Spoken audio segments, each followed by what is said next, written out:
Welcome to my channel. Story about the Clockmaker's Gift, Episode 1, Deal with the Devil. In a quiet town, nestled between cobbled streets and forgotten alleys, there was a peculiar little shop, Varna's Timepieces. It had no grand sign, no advertisements, yet those who entered never forgot it. The air smelled of old wood and oiled gear, and at the center of it all was the clockmaker himself, Mr. Varna.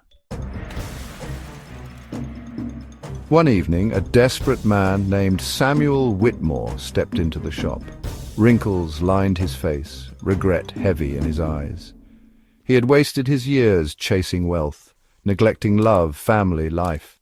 Now time was slipping through his fingers. I'd give anything for more time. Varna smiled, his fingers tracing the polished surface of a grand golden pocket watch. You don't need to give anything, Mr. Whitmore. I only offer gifts. He placed the watch in Samuel's trembling hands. Wind this once, and time will be yours to command. Samuel hesitated, but the temptation was too great. He wound the watch. The world around him froze. Raindrops hung in midair. The ticking of the clocks ceased. He had stopped time itself.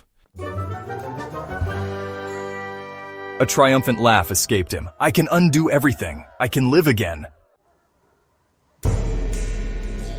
But as he turned to thank Varna, the shop was empty, and then from the frozen shadows, something moved. Samuel reveled in his newfound power. With a twist of the golden watch, he could pause moments, rewind mistakes, relive lost time. He revisited the past, mending relationships, reclaiming lost chances, even cheating death itself. But with each use, something felt off. Shadows no longer fell where they should. Conversations played out differently than he remembered, and sometimes, when he paused time, he felt watched. One night he froze the world to admire a sunrise.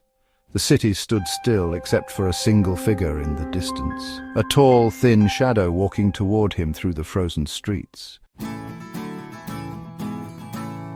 Heart-pounding, Samuel turned the watch to unfreeze time, but the figure kept moving. Then it spoke. You were never meant to hold time in your hands. Samuel tried to run, but the world around him warped, twisting like melted glass. The streets stretched, clocks bled numbers, and the sky flickered between past and future. His gift wasn't control, it was a trap. Samuel's breath hitched as the world around him twisted. The frozen city shifted. Buildings bent at impossible angles. Clocks melted like wax. The shadowy figure stepped closer, its presence warping the very air around it. Time is not yours to command. The voice was layered like echoes from 1,000 mouths speaking at once. Samuel clutched the golden watch, his fingers slick with sweat. Varna gave this to me. He said it was a gift. The figure let out something between a laugh and a sigh. And did you ever wonder why?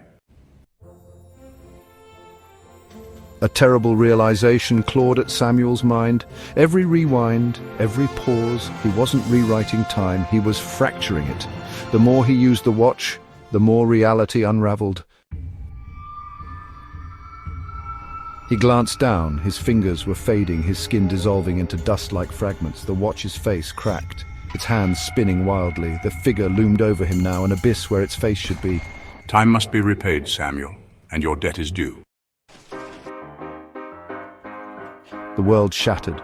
Samuel fell through seconds, centuries, eternities. The last thing he saw before darkness consumed him was Varna's shop, standing untouched in the void.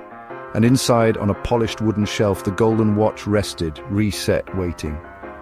Another customer would come. Time always finds a new fool. Thank you for listening. Please share, subscribe, and comment below.